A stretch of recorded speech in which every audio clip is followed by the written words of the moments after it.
J.J. Dewey here again. We should be able to wrap up the 95 thesis tonight. This is part 7 and covering the thesis.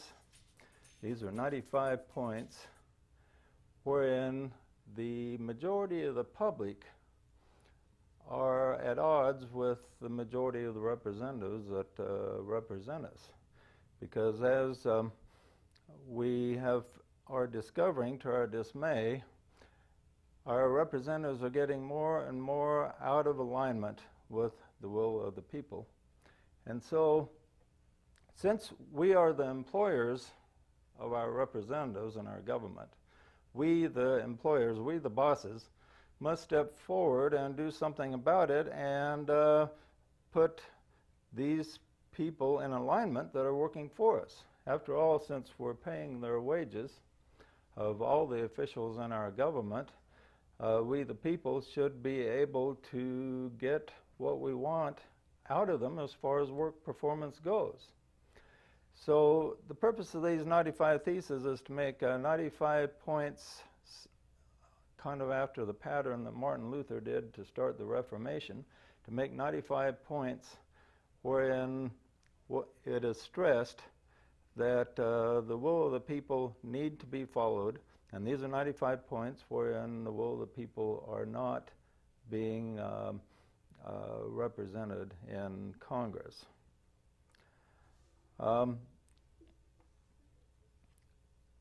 We're down to point 81. Point 81 is, we stand against racism and unjust discrimination in any form from either the minority or the majority. And the vast majority are for this. But one of the problems with racism is, and it's brought up in thesis number 82, which goes along with 81, and it's this. We are against using the cry of racism, bigotry, sexism, etc. as a weapon to destroy political enemies, and the accusations should only be made when true discrimination is at play. So basically, where the people are have a difficulty in harmonizing their view of racism, because there's a lot of people in Congress and in our government that are using racism as a weapon. And both sides do this to a degree, and it's wrong because the majority of the people, I'd say over 95% of the people, are fairly supportive of doing away with racism in any form. And so for half of the people to accuse the other half of being racist is just unjust and unfair. And this is a weapon that is used by our representatives, and it shouldn't be used as a weapon.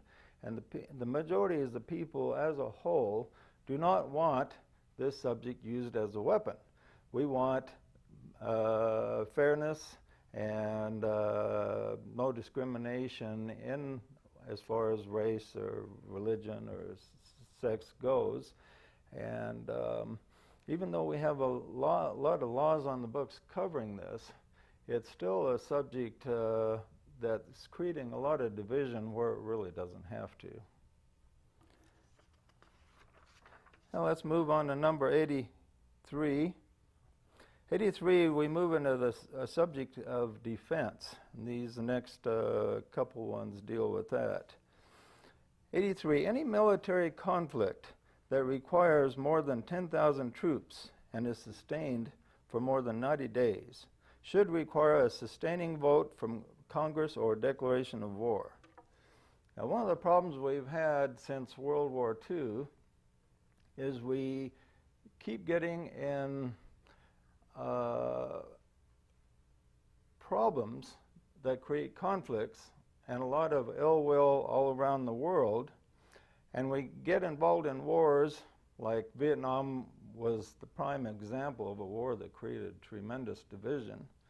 And it was started by, on a very small scale, by John F. Kennedy, sending in consultants and people to kind of help solve the problem over there, and it just got bigger and bigger and bigger, and we never did have a declaration of war. And so if we make some type of criteria that determines whether or not there's going to be an actual war, then I think we'll have a lot fewer wars and a lot fewer conflicts, because the executive branch will be a lot more hesitant to get involved in a war if they know they have to have a declaration of war from Congress. And so this is a pretty good criteria. If we're going to use more than 10,000 troops for more than 90 days, then it should go to Congress. We should get a declaration of war, and this will reduce the wars we actually fight to a great degree. We'll only go to war then if both sides of the aisle are pretty supportive of doing it. Number 84. We do not want a witch hunt to prosecute our CIA agents or any other personnel who acted in good faith to protect our country. Now, this is one of the problems we're having, is when there is a conflict of any kind, and then the other side gets in, or we switch over from one party to another, then the new party comes in, wants to make the old party look bad. But we don't want our innocent guys that are in there protecting us and in harm's way to suffer because of political arguments on both sides of the aisle. So right now, some of our CIA agents are in danger of being prosecuted when they didn't do anything wrong except following the protocol that was outlined for them to follow. And if they're doing what they're supposed to be doing, then we shouldn't be going after them and attempting to prosecute them merely to make our political opponents look bad. And also, I think we really need to understand the pressure that some of our soldiers are under when they do make mistakes. I mean, a lot of these guys are just out of high school for a short period of time, and when their lives are at risk, we need to understand that they can make serious mistakes when they're under pressure, and so we need to have quite a bit of latitude for those guys, and we're putting them under stricter and stricter rules all the time, making it more difficult for them to perform their jobs. And we should give them the latitude that they deserve. What we need to do is see ourselves in their situation and think, if my life was in danger, what would I do? And so these guys need our understanding, rather than just whenever they make a mistake to go after them and prosecute them to the full extent of the law, or sometimes beyond the law. 85. We need to provide the necessary funding to ensure a missile defense program, as this may save our country someday from complete annihilation. I thought that was probably the best idea Reagan had when he came up with the missile defense program. When he came up with that, I thought, wow, this is really forward thinking for the guy. And then I was surprised at the criticism, and the criticism was, well, we don't have the technology yet, so we shouldn't even do it. But now we have the technology, and we're cutting funding right now for the missile defense. There's still some funding there for it, but we've cut quite a bit of funding for it, and this is something that is crucial to the survival of this country. I'd say it's even above solving our financial problems, because if we reach a point to where we're vulnerable and we're attacked by an enemy with nuclear missiles, I mean, we could wind up going back to the Stone Age, and that's something we want to avoid entirely. And a good missile defense system could protect us from the complete destruction of our civilization. Because if the other countries see that they cannot penetrate us because of a good missile defense, then they won't go to war against us. Matter of fact, the missile defense is one of the things that caused the Soviet Union to crumble, in the fact that when Gorbachev heard that we were creating the missile defense, it scared the daylights out of them. For one thing, they thought because of American technology and American ingenuity, they actually believed that we could do it, and they didn't really think that they could do it. And they examined how much funding it would take for them to even compete with us in creating a missile defense, and that was one of the things that caused them to crumble financially, is they just could not financially compete with us in creating such a program and other defensive programs. So missile defense is extremely important, and we shouldn't look at it like something that will just antagonize people. So it antagonizes people. We want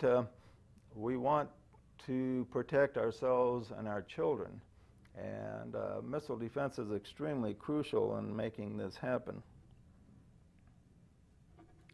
86. We the people believe in peace through strength and desire to preserve a strong military until such a time that nations turn swords into plowshares and learn to live in peace. I'm for peace as much as the next guy, and I think the average person is too, but we need to preserve a certain amount of strength in our military and defense system, or else it just encourages our enemies and potential enemies to come against us, to antagonize us, to do things to terrorize our citizens. And so we need this strength, and the idea that if we're just Mr. Nice Guy and we disarm, that it will inspire other people to do so, is a fallacy. If we study history, this is just not true. Just before World War II, after World War I ended, the idea occurred that this was the war to end all wars, and after World War I was over, everybody thought, or a lot of people thought, that was the last big war we're ever going to fight, that's it. So now we can just relax, we can disarm, and so all the nations disarmed except for Germany and Japan and Italy, especially Germany. Germany did not disarm at all. Oh, message going on by somebody in the audience there. But Germany did not disarm at all. Instead, they decided to rearm. And Germany was rearming as we were disarming.